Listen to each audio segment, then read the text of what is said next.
Greetings and welcome to another Warhammer 40,000 kill team video. Today I'm reviewing the Imperial Navy Breacher kill team from the Into the Dark box. But before getting into things, I'd just like to thank Games Workshop for providing these to review for free. As always, I aim to be honest, impartial and constructively critical, but I just have to clear that first. And also, please remember to like and subscribe as well as comment. Let me know what you thought of the kill team and the video as a whole. And then if you want, I've got a Discord you can check out in the episode description below, as well as a Patreon if you want to give me some more support. But yeah, I am now doing my individual review of the Imperial Navy Breacher kill team, which you can find in the Into the Dark box. So this is my separate review of them. For the narrative, the Imperial Navy are basically the space force of the Imperium of Man.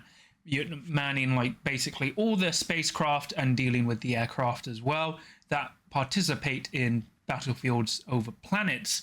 The Breacher kill team operate in like boarding ship actions and are especially active in Gallowdark, where they need to clear out enemy space hulks to see if there's any valuable STC that can be claimed, or are there any foes that need eliminating. For the roster, you have Security and Seek and Destroy, which is a really good selection. You have a Sergeant at Arms, which can either have a shotgun with a hatchet, or a bolt pistol or heirloom pistol, and either a chainsword or power weapon. Then you have 11 Imperial Navy Breachers with an Armsman, an Axejack, Cat Unit, Endurant, Geist Skull, Grenadier. You can have 2 gunners. They can either have a Navis, Las Volley, Melter Gun, or Plasma Gun. Then a Navis Hatch Cutter, Surveyor, and Void Jammer. Other than your 2 gunners and other than the Armsman, you can only have 1 other operative. And you can only take the Geist Skull if you have a Void Jammer, and you can only include the Cat if you have a Surveyor. So you don't actually get those extra operatives unless you're bringing the corresponding operatives. For their abilities, you have Breach and Clear. Once per turning point, when a friendly operative is activated, you can use this ability. If you do select one other ready and friendly operative visible and within blue of that operative, until the end of the turning point, they both have GA2. And when the first operative activations end, you must activate the second operative, even if it's not of the same type, to fulfill the GA2 activation requirements. So effectively, you activate someone, pick someone within range, and they activate after you activate. Very powerful. Then you have Void Armor. You are immune to splash unless the original attack, you are the target of it. And then each time a shooting attack is made against you with the blast or turret special rule, or make shooting attacks against within range of a specific point, e.g. like detonate, so like, mines, you can reroll 1 of your defense dice, or up to 2 if you're the Grenadier. So really powerful abilities there. For your Tac Ops, you have Storm Target. So you reveal this at the first turning point. Your opponent selects 1 objective marker. It cannot be an objective marker that can be permanently removed from the kill zone, but it can be one that can be carried. At the end of the turning point, if friendly operatives are controlling that objective marker, you score 1 VP. And if you control it at the end of the game, you get 1 VP. So you can get it really early, and then you just have to hold it until the end of the game. So it's usually, with the things you can max out in the final turning point, but it's pretty good. Then you go Into the Breach. You reveal this at the end of the 4th turning point. If 1 or more friendly operatives, excluding the Geist Skull or the Cat, are within red of your opponent's drop zone, well, kill zone edge, you score 1 VP. If 2 or more friendly operatives are within red of your opponent's kill zone edge, you score another VP. So this is actually quite difficult because you have to be within red of their kill zone edge, not their drop zone. So you actually have to be on their back line. So that's actually quite tough. It's probably easier on Into the Dark, but I would need to test out more. It's not bad, it's just rough. Once again, it's basically another end game Tac Op. Then you have Counteract. You can reveal this in any target reveal step. If you use the Breach and Clear ability, and during that GA activation, 1 friendly operative incapacitates an enemy operative, and the other friendly operative incapacitates an enemy operative or controls an objective that you didn't control, you score 1 VP. And if you do it again, you get another VP. So this is actually quite situational, I would say, because firstly you have to kill someone, then you have to control an objective you don't control. So while it's not bad, like against elite teams, it's going to be very rough and it's going to take a lot of setup. And like you can quite easily get 1. Maxing out is going to be difficult, but overall it's a nice set of Tac Ops, especially if you're going security, because now you get that killy edge on top of your defensive security Tac Ops. Then you have your strategic ploys. So you have the attack order. Place one of your attack order tokens anywhere in the kill zone. Each time a friendly operative fights in combat or makes a shooting attack while in blue of that token, in the roll attack dice step of that combat or shooting attack, you can reroll any or all of your attack dice of one result, e.g. 2. At the end of the turning point, remove that attack order token, and you cannot use it at the same time as your defense order. Defense order is the same, but in this time you can re-roll any of your defense dice results of one result, and you cannot play in the same time use attack order. So the only problem with these ploys is you have to declare a fixed point and then you play around that, but it doesn't affect the annoying thing, it doesn't say from the center of that token. So if you picked a larger token, you get a bigger area of effect, but it's still not great. It's okay, like it's not bad, it's just going to take a lot of work, but it does complement some of your killy Tac Ops. Then you've got Close Assault. Until at the end of the turning point, each time a friendly operative fights in combat or makes a shooting target attack against a target within blue of it, in the roll attack dice step, if you retain 2 or more successful hits, you can retain one of your failed 6 hits as a normal hit instead. So it's not bad. Nice accuracy, really good on top of like attack order. Then you've got Brace for a counter attack.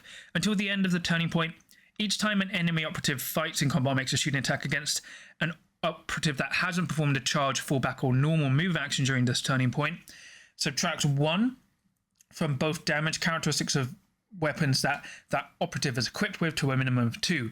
So as per the FAQ, it doesn't affect psychic powers. Even if you've activated, as long as you haven't charged, fallback, or done a normal move, you can still benefit for Brace for counterattack. So you can shoot and then like go on like guard or whatever, or dash and shoot and still get Brace for counterattack. There's probably too good. I think I probably would have made it 2 CP or like once per game. It's very good, and you'll see why when you get rest of the kill team. It's probably too good, but still really good overall. Then you've got Tactical Ploy. Overwhelm target. When you would use the Breach and Clear, select one of those in friendly operatives, add 1 to the APL. Really nice. Then you've got Blitz. Select this when a friendly operative performs a fight or shoot action against a target within red of it.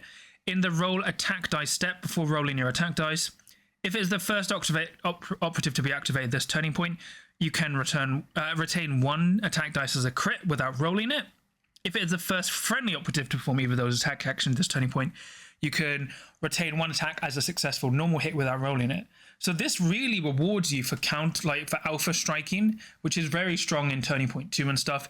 And even if you don't get priority, you get to retain a hit automatically, but really good. Then you've got Lock It Down. Use this when a friendly operative is activated. Select 1 objective marker until the end of the battle. When determining control of that objective marker, treat that operative APL as being 1 higher. No, it's not a modifier. And then and you can only use this tactical ploy once for each friendly operative. So it's another pseudo way to get +1 APL, but it's not bad. And then you've got Calm Head.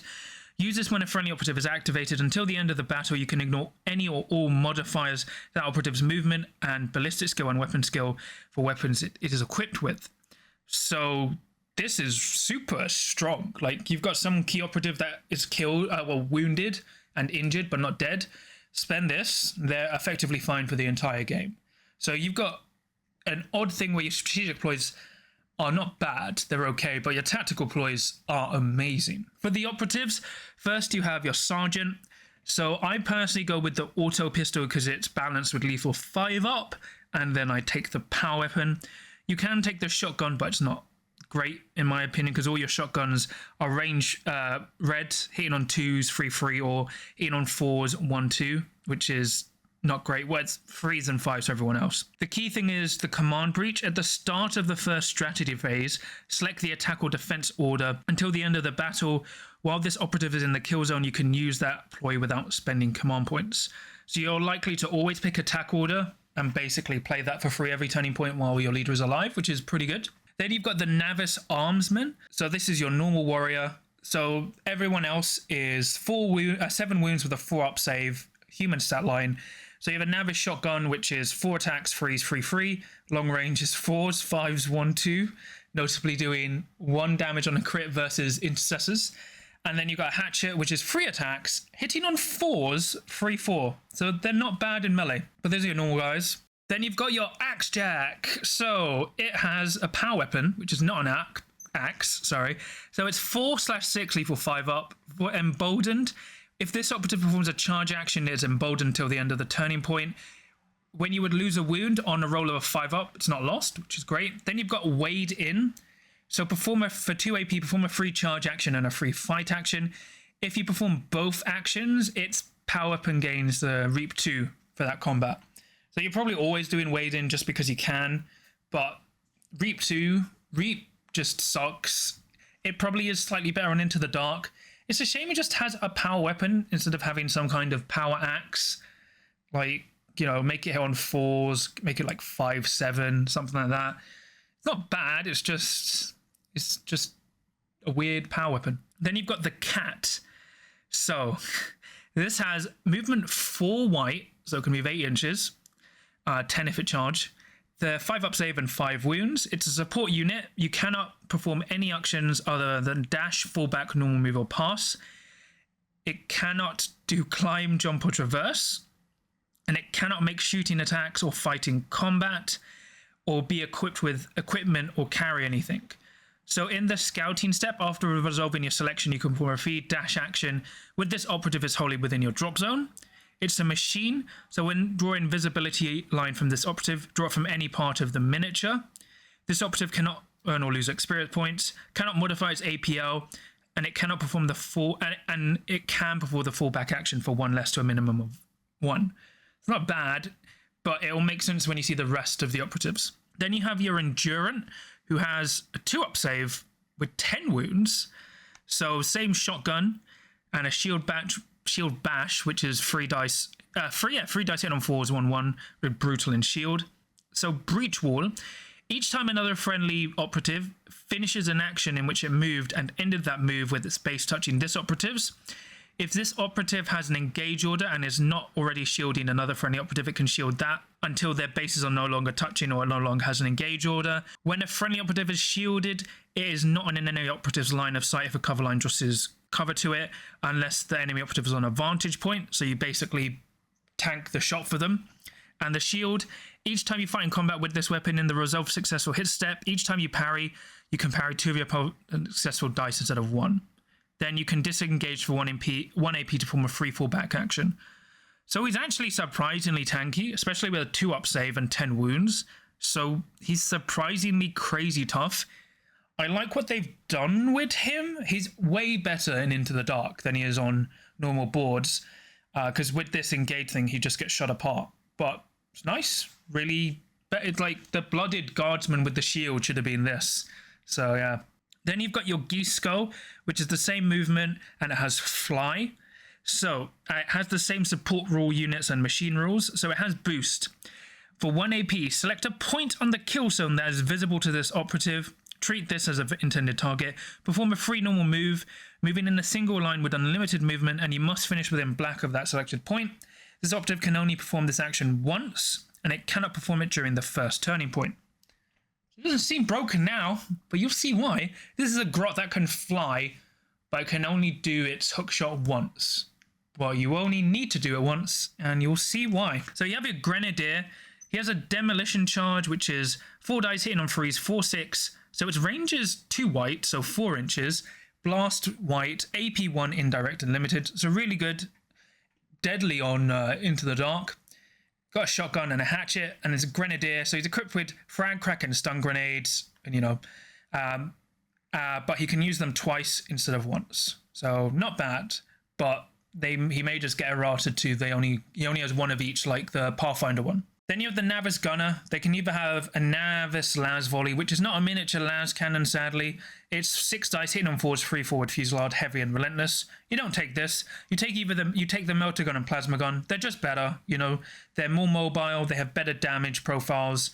And yeah, they're just better. Always take the Plasma Gun and Melter Gun. Then you have the Hatch Cutter. So he has a Chain Fist, which is 4 dice hitting on 4s, 5/6 with Brutal and Rending. He has the Hatch Cutter ability. So each time you would perform the Operate Hatch action, no more than 1 action point needs to be subtracted. So if someone makes it cost more, he only does it for 1. He can Weld Shut. So if he He can perform on a closed hatchway while within black. Until it's opened, it's welded shut. An operative must pay an additional AP to open the operate hatch action, so makes it harder to open. Then you've got breach point. Basically, for 1 AP, place one of your breach tokens, so as in black of this opera and a terrain feature no more than black thick. Friendly operatives can move through parts of that terrain feature that are no more than black thick as if they were not there, so long as they are within black of that token. So basically, he's got a once per turning point Wormblade ability to just slink through terrain. Very crazy on Into the Dark. Otherwise, it's okay. Pretty good on normal boards, but it's much better on Into the Dark. Then you have your Surveyor. He has a shotgun and a hatchet, but his key things are his special abilities. So he has the Wayfind ability. Select one friendly Imperial Navy breacher within red of it, or a friendly cat unit anywhere on the board. Add one to its APL. This operative cannot perform this action while in engagement range. Then you've got Surveillance. Place one of your surveillance tokens within red of the cat unit until the end of the turning point while an enemy operative is visible to a friendly Navis cat unit and within blue of that token, it's under surveillance. Each time a friendly operative makes a shooting attack against enemy operatives under surveillance, they are treated to have an engage order, and you cannot perform this while engagement range or the cat isn't on the battlefield. It's actually really good at just flipping conceal orders, which is not too bad on Into the Dark, but it's more useful outside of it, but still pretty neat. Then you've got the Void Jammer. So he has the Geese Skull Detonator, which is 4 dice, hitting on freeze, 2 free, detonate, EMP, and silent. Then he has a shotgun as well.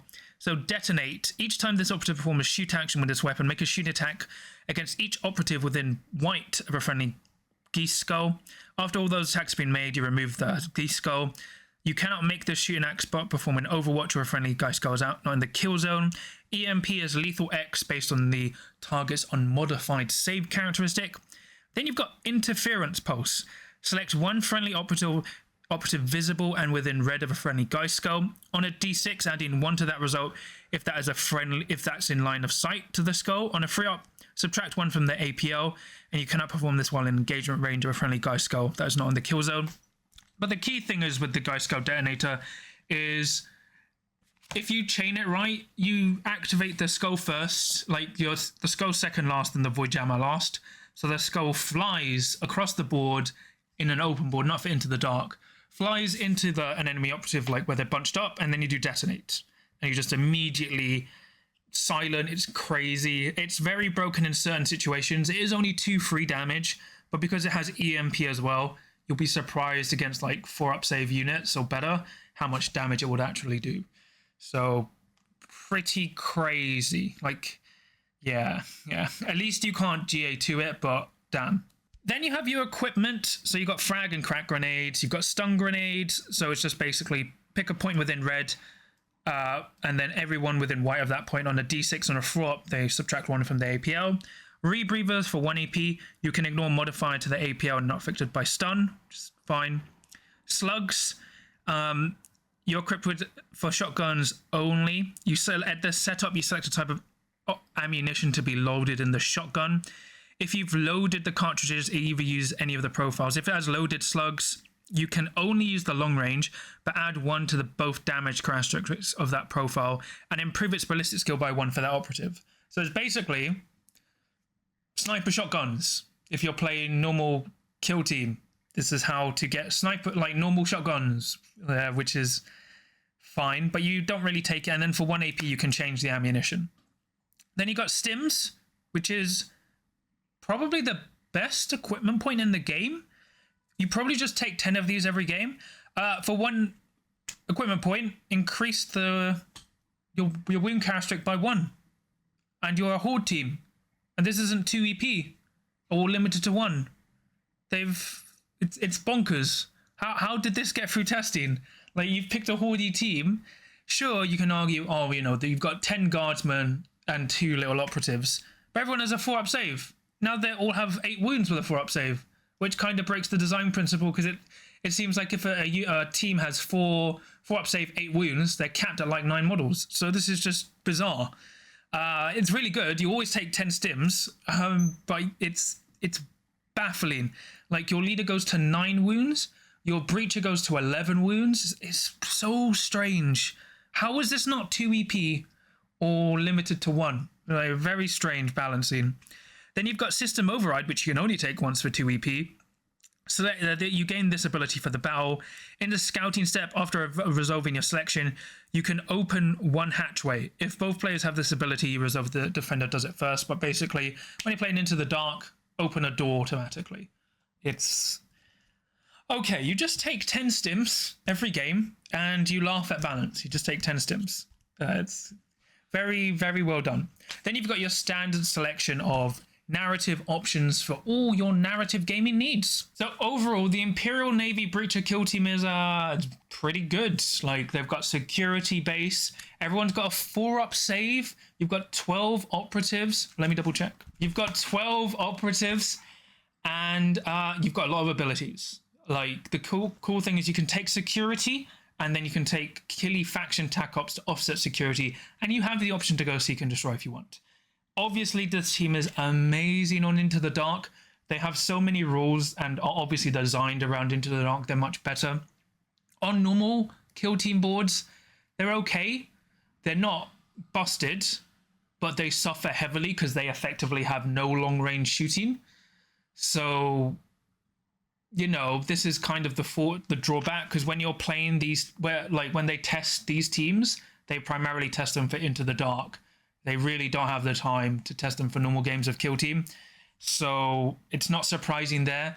The long range shotguns, I did call it out, but it feels like such a cop out that they gave shotguns long range, because like the novitiates, you can kind of buy it because of their faith. But I guess space shotguns have unlimited range, even if it's 1-2 damage. I look forward to seeing everyone having long range shotguns. But yeah, it's like they're still a really solid kill team, tons of powerful abilities. Models are okay. Well, I don't mind the aesthetic. Just a bit boring. Biggest problem, it doesn't really feel well balanced with like the equipment. Stims are just silly. I'm surprised that got through testing, and I'll never stop bringing that up. But overall, it's a really good kill team. Lots of cool tricks. It's a nice twist on Vet Guard. And the other key thing is, I'll show pictures of it now. So you get like basically 10, 11 operatives in the 2 skulls.